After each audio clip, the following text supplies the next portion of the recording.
Assalamualaikum warahmatullahi wabarakatuh. Hari ini saya akan membahas kelanjutan dari pembahasan PowerPoint sebelumnya ya.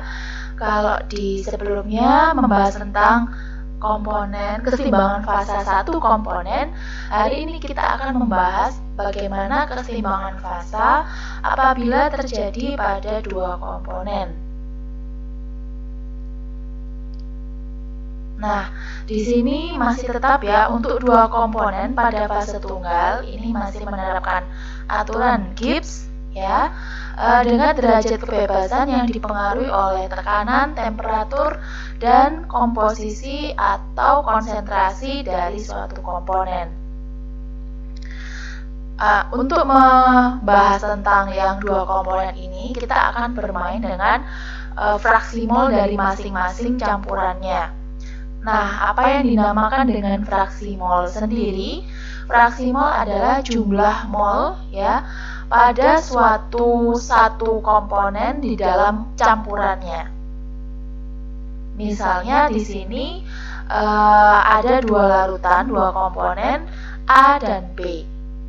Maka untuk mengetahui fraksi mol dari A, cara mencarinya jumlah mol A itu sendiri dibagi dengan jumlah mol total. Nah, jumlah mol total ini adalah jumlah mol dari A ditambah dengan jumlah mol B.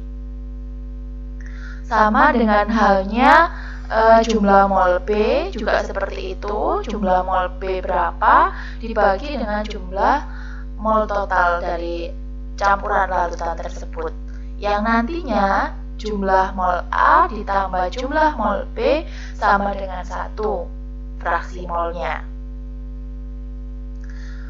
Oke, di sini nanti kita akan membahas berbagai jenis diagram ya. Cair padat ini hampir sama, tapi yang akan saya bahas lebih detail adalah cair-cair. Untuk cair dan uap saya bahas di persamaan Clapeyron. Oke, langsung saja. Nah, dapat dilihat di sini kalau di buku ini di halaman 69 ya.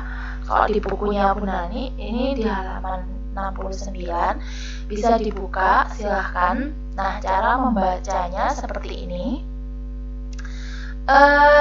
Ada diagram seperti ini ya. Satu fasa sama dua fasa. Nah, yang di luar dari kurva tersebut adalah satu fasa ya. Yang di dalam dari kurva adalah dua fasa.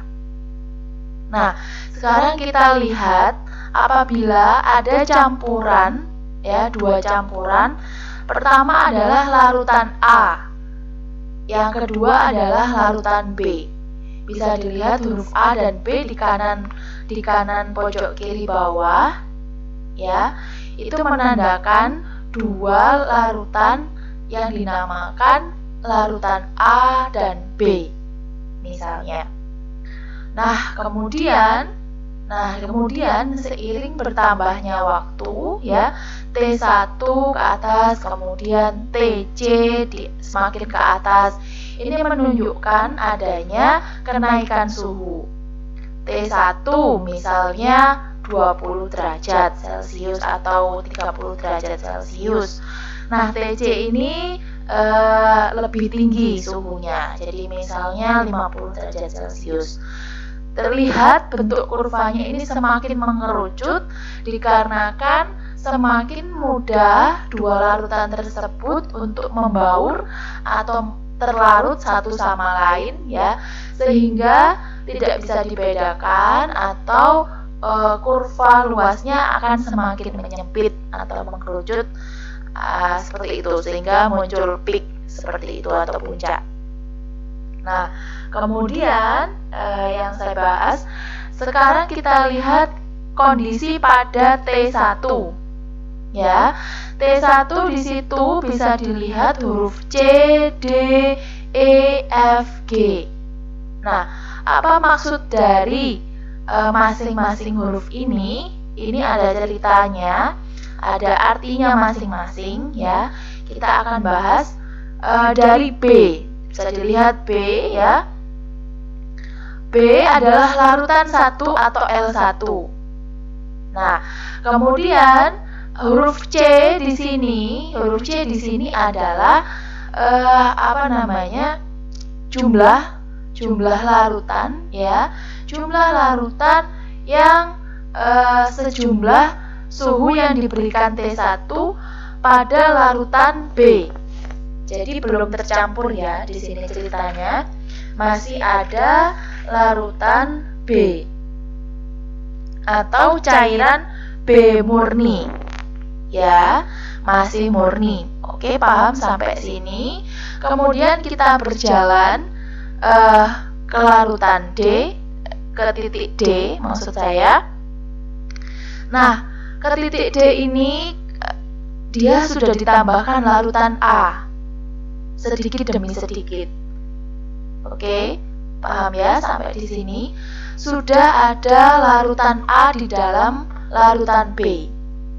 Jadi ditambahkan sedikit demi sedikit ke larutan A ke dalam larutan B murni tadi.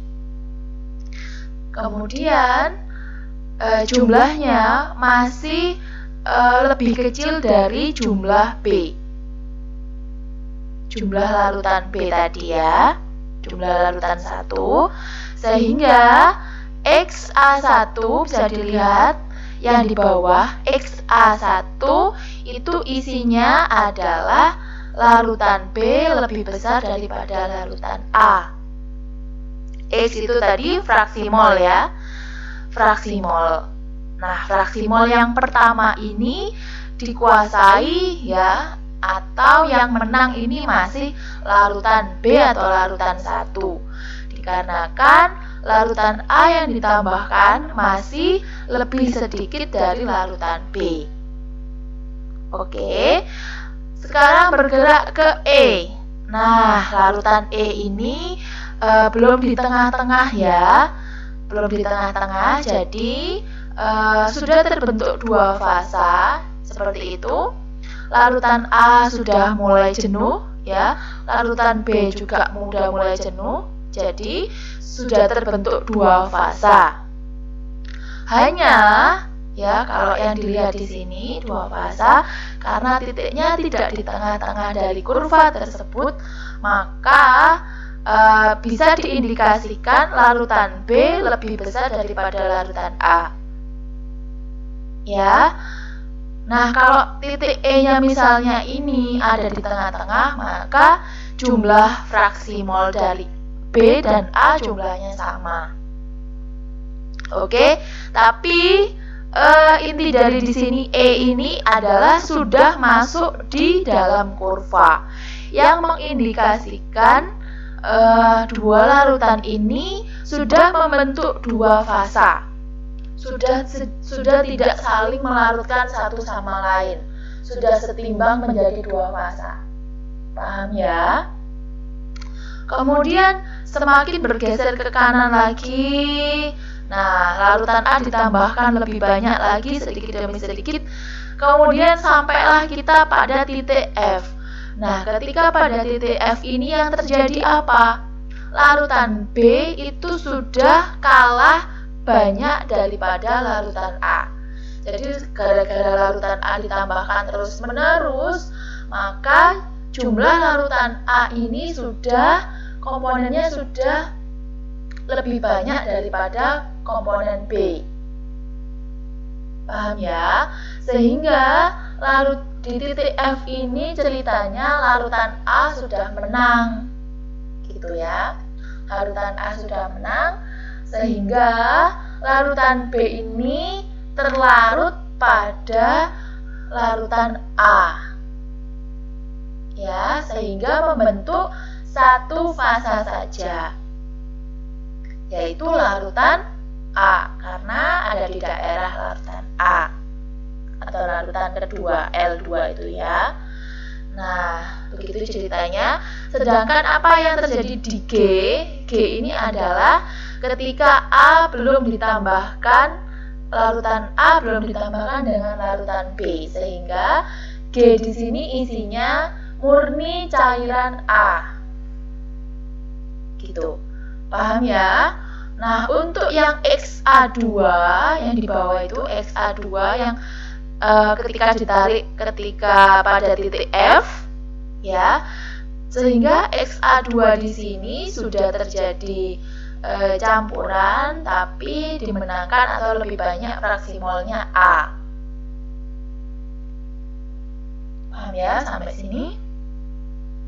Kemudian sudah kita bahas semua, berarti XA1 dapat disimpulkan XA1 atau fraksi mol dari 1 itu adalah fraksi mol dari larutan 1, yaitu cairan murni B. Kemudian XA3 adalah fraksi mol dari campuran 2 campuran larutan A dan B yang sudah seimbang fasanya menjadi 2 fasa.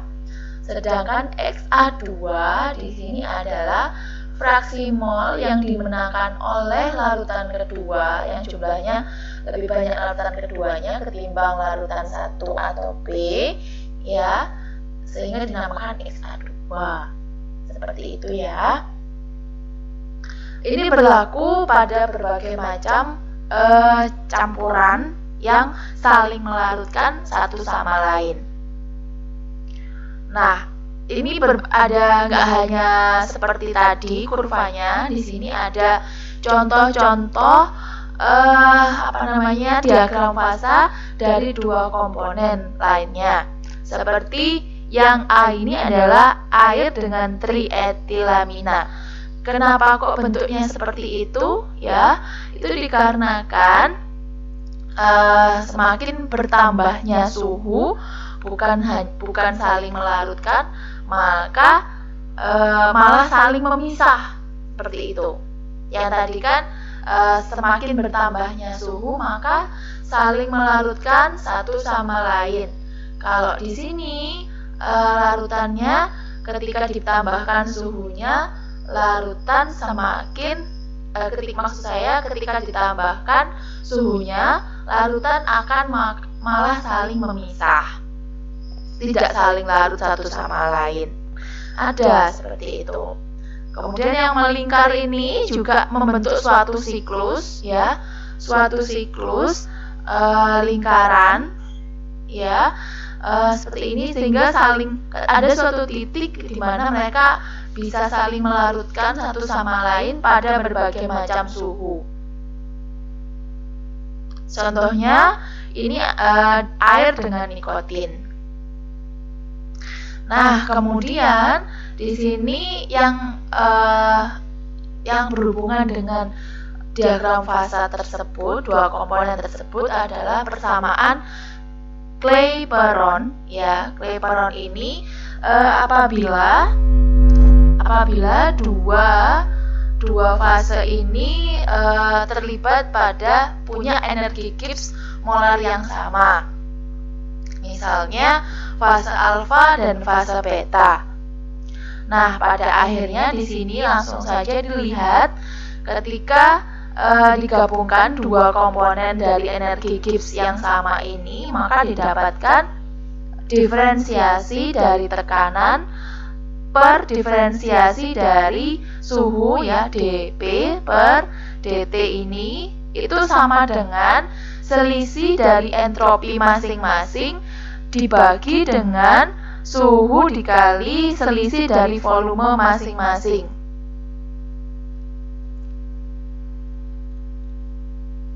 Nah, setelah didapatkan rumus tersebut atau persamaan Clapeyron tadi, ya, apa sih gunanya persamaan Clapeyron tadi sendiri? Ini yang seperti sudah dibahas. Nantinya kita akan dapat menentukan entalpi penguapan, kemudian sublimasi, peleburan maupun transisi antara 2 padatan. Ya, jadi kita akan dari Clapeyron ini tadi nanti kita akan menemukan berapa sih tekanan ketika suatu cairan itu menjadi uap, seperti itu. Ini bisa dipakai untuk menghitung itu. Nanti ketemu yang dP itu tadi. Ya. Nah, kemudian untuk yang persamaan Clausius-Clapeyron, ini bedanya apa dengan Clapeyron yang tadi? Persamaan Clausius-Clapeyron ini sebenarnya dari gabungan dua penemu, ya, yang namanya kalau nggak salah Robert Clausius sama Emilia Clapeyron. Nah, di sini bedanya sama yang tadi, kalau persamaan Clapeyron itu hanya cair-cair, tapi kalau Clausius-Clapeyron ini apabila salah satu fasenya adalah gas, ya. Jadi satunya gas, satunya cair, seperti itu. Ini bisa dipakai Clausius-Clapeyron ini.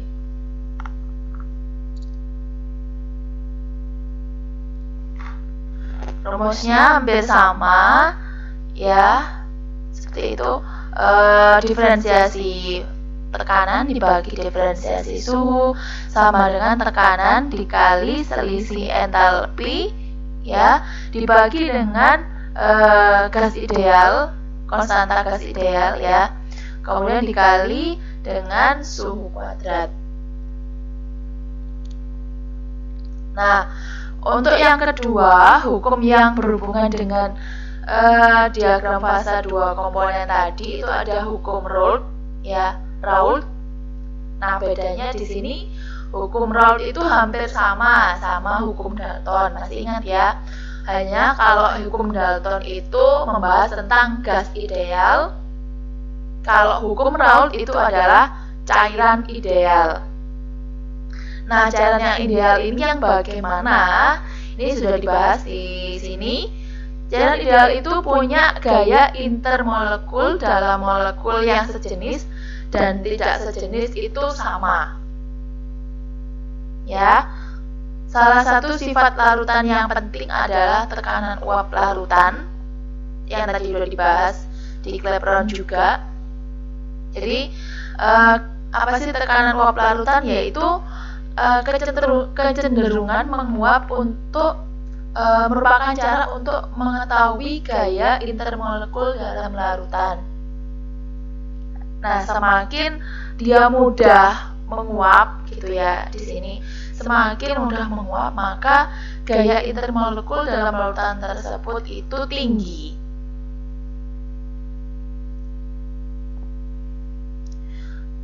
Nah, hubungan dari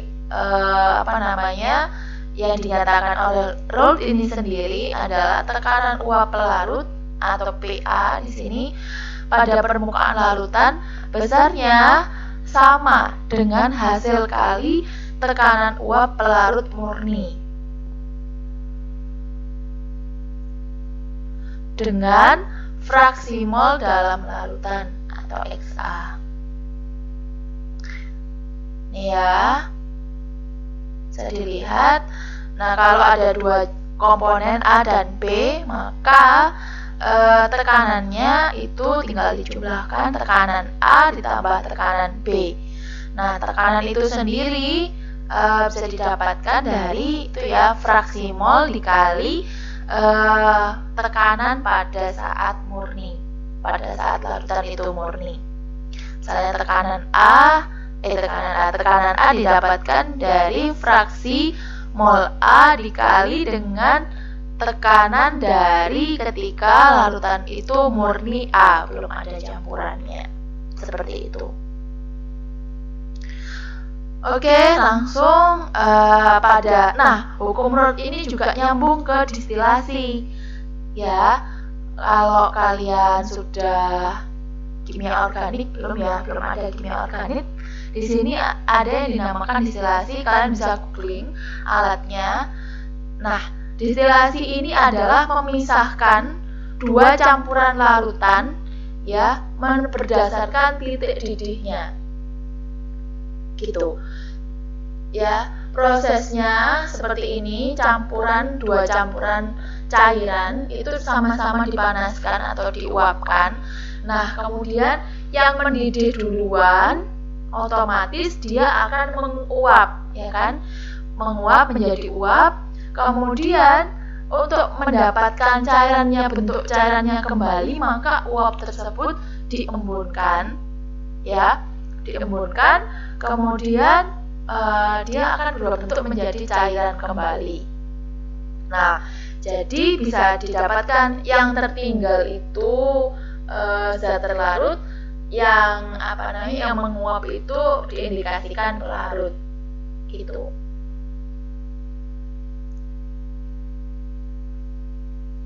Selain itu, untuk memisahkan dua cairan yang bersifat miscible atau tidak bercampur satu sama lain dengan titik berbeda, bisa pakai distilasi fraksionasi. Bisa kalian baca sendiri ya.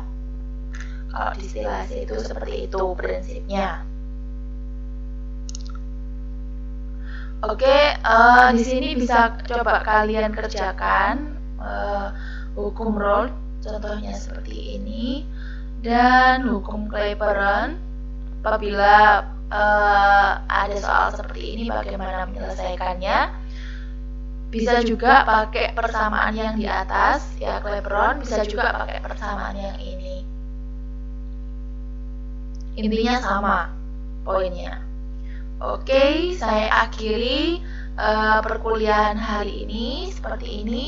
Kalian bisa baca lagi di buku Punani, dilengkapi dengan YouTube maupun Google. Silahkan pakai literatur, referensi yang mana saja silahkan, untuk memudahkan kalian semakin mengerti materi ini.